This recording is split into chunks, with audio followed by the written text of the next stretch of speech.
आज मैं आप लोगों का वॉइस पढ़ाने जा रहा हूँ। आज प्रेजेंट कंटिन्यूअस टेंस का वॉइस बताएंगे बिल्कुल आसान तरीका से, जो कि प्रेजेंट इंडेफिनिट टेंस का वॉइस पिछले वीडियो में बता दिए हैं, आप लोग जा करके देख सकते हैं। तो चलिए देखते हैं, ध्यान से देखिएगा आप लोग। देखिए यहाँ लिखा हुआ है वॉइस प्रेजेंट कंटिन्यूअस टेंस। चूंकि प्रेजेंट कंटिन्यूअस टेंस का ये अफर्मेटिव सेंटेंस है, तो वॉइस बनाने के लिए सबसे पहले पहचान करने पड़ता है कि जो सेंटेंस लिखा हुआ है कौन टेंस का है। ऐसे तो लिखा हुआ है कि प्रेजेंट कंटिन्यूअस टेंस का है, लेकिन फिर भी हम बता देना चाहते हैं कि पहचान करने के लिए सबसे पहले इसका एक्टिव स्ट्रक्चर याद रखना जरूरी होता है, जो कि प्रेजेंट कंटिन्यूअस टेंस का एक्टिव स्ट्रक्चर होता है सब्जेक्ट प्लस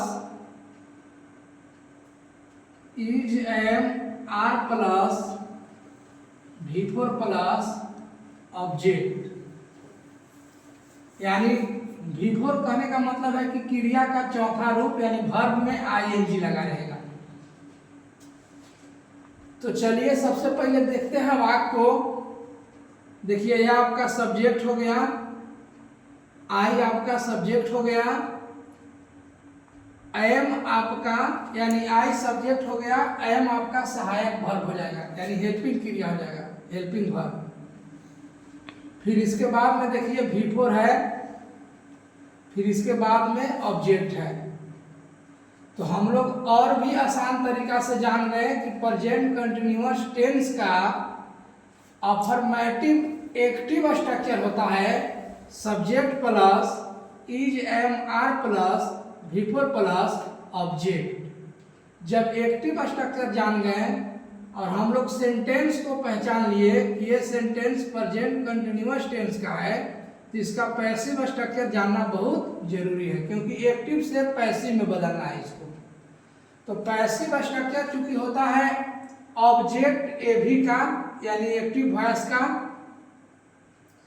फिर इसके बाद में हो जाएगा is am are plus been plus verb 3 plus by plus subject हो जाएगा एभी वाला। तो इसके अनुसार हम लोग वॉइस को बना लेंगे। देखिए सबसे पहले ऑब्जेक्ट जो है एभी का यानी एक्टिव वॉइस का, एक्टिव सेंटेंस का जो ऑब्जेक्ट है उसको सबसे पहले लिखेंगे। तो ऑब्जेक्ट आपका क्या हो जाएगा, तो ए लेटर हो जाएगा। तो सबसे पहले हम लोग ए लेटर को यहां से इधर उतार देंगे, क्या हो जाएगा, ए लेटर हो जाएगा। ए लेटर के अनुसार इज एम आर चूज करेंगे। तो हम लोग जानते हैं कि ए लेटर के साथ क्या लगेगा, इज लगेगा। फिर इसके साथ में देखो बीइंग लिखने के लिए कह रहा है, तो क्या लिख देंगे, बीइंग लिख देंगे। फिर इसके बाद में वर्ब 3 लिखने के लिए कह रहा है, तो राइटिंग कि वर्ब 3 क्या हो जाएगा, रिटेन हो जाएगा। फिर इसके बाद में देखो बाय कह रहा है, तो बाय लिख देंगे। फिर सब्जेक्ट कह रहा है, तो आई के सब्जेक्ट आई है, तो इधर हो जाएगा, तो हो जाएगा मी। इसी प्रकार से आगे देखिए, देखते हैं। सबसे पहले ऑब्जेक्ट पहचानेंगे इसमें।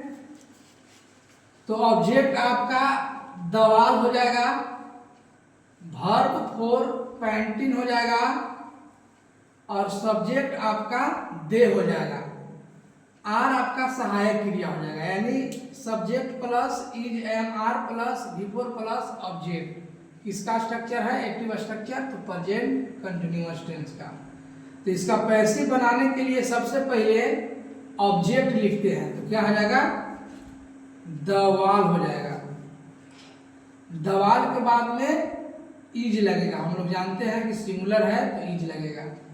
इसके बाद में बीइंग लगेगा, इसके बाद में वर्ब थ्री लगेगा, तो पेंटिंग है तो पेंटिंग हो जाएगा पेंटेड, फिर बाय लिखेंगे और फिर सब्जेक्ट लिख देंगे इधर, तो ऑब्जेक्ट हो जाएगा, देख हो जाएगा देव। इसी प्रकार से आगे बनाते हैं, तो देखिए ऑब्जेक्ट आपका क्रिकेट हो गया, V4 हो गया, सब्जेक्ट हो गया, तो क्रिकेट के लिख देंगे क्रिकेट, क्रिकेट के साथ भी ई जाएगा, इज लिख देंगे। इसके बाद में बीइंग लिख देंगे, स्ट्रक्चर के अनुसार चल रहे हैं, ध्यान दीजिएगा, बीइंग लिखेंगे, फिर वर्ब थ्री लिखेंगे, प्लेइंग के हो जाएगा प्लेड, फिर बाय लिखेंगे और फिर दे के हो जाएगा दे। इसी प्रकार से आगे आप लोग बना सकते हैं, आप लोग बनाइएगा, कमेंट बॉक्स में बताइएगा। धन्यवाद।